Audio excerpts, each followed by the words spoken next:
Za mga kareb, just got home, made a quick vlog, so watch this.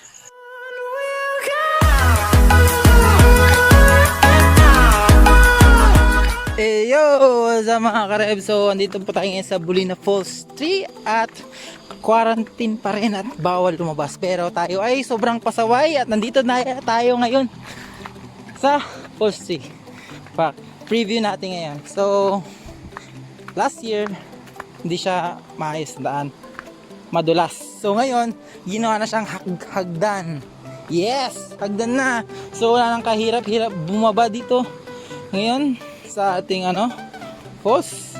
Damn, this grabe, oh my god, wala akong masabi, pero it's good. May expo para observe distance.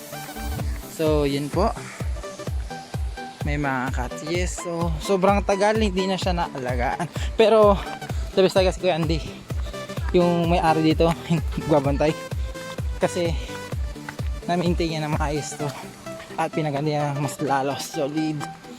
Note lang, new rules, bawal na magdala ng alak, tapos bawal na po magyosi dito ngayon sa Bulina Falls 3, sabi ni Mayor.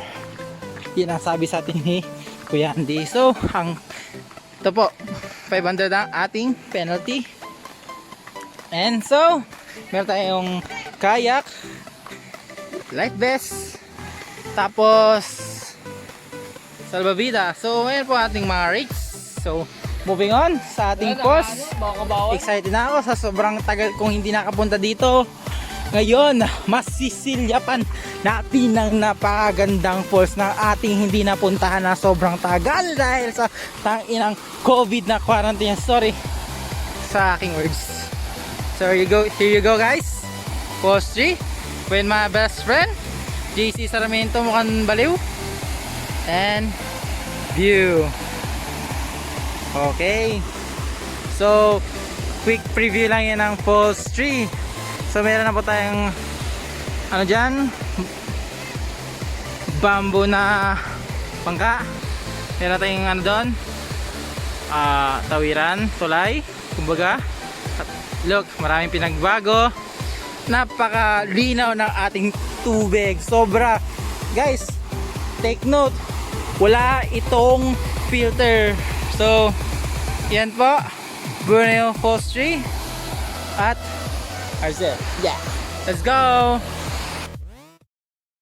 It was at this moment that he knew he fucked up. So that was it. Goodbye, Bulina Falls 3.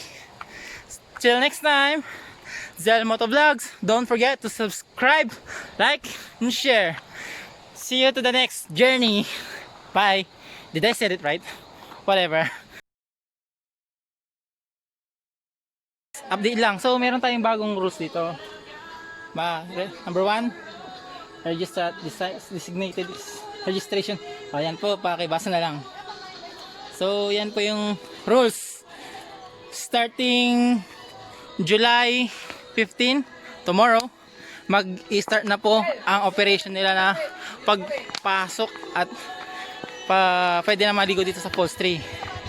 So yung kaibigan ko, si Pande, ayos, open na siya tomorrow, July 14. Marami tayong policies, kailangan natin mga face mask, ganun, kasi magkaroon tayo ng social distancing. At saka yung 20 below, hindi pwede. At saka yung 60 above, hindi rin pwede na maliligo pupunta rito. Okay. So, yun nga po. So, open na siya July 15, which is tomorrow, July 14 ngayon. Bukas. Approved by Mayor. So, okay na, okay. Ayos. Okay, thank you. Yeah, ayos. You're welcome, Bulina Falls 3, Andy Naval, parking area. Bye.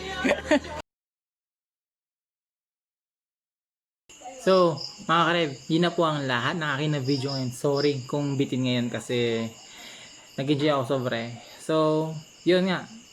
Available na po ang Bulina Falls 3 starting tomorrow. And good luck sa mga pupunta. Sa mga galing ng malalayo, just bring medical certificate. Yun lang. Kasi kailangan na sure na wala kayong COVID kung saan man kayo galing or whatever. Pero sa mga malalapit na bayan lang, it's okay. Just drop by. Don't forget to bring ID and mask. Pero pagdating sa pool, okay na kahit alisin na yung mask. Sa entrance lang. So, goodbye mga kreb. Thank you and good night at maliligo pa ako. Goodbye!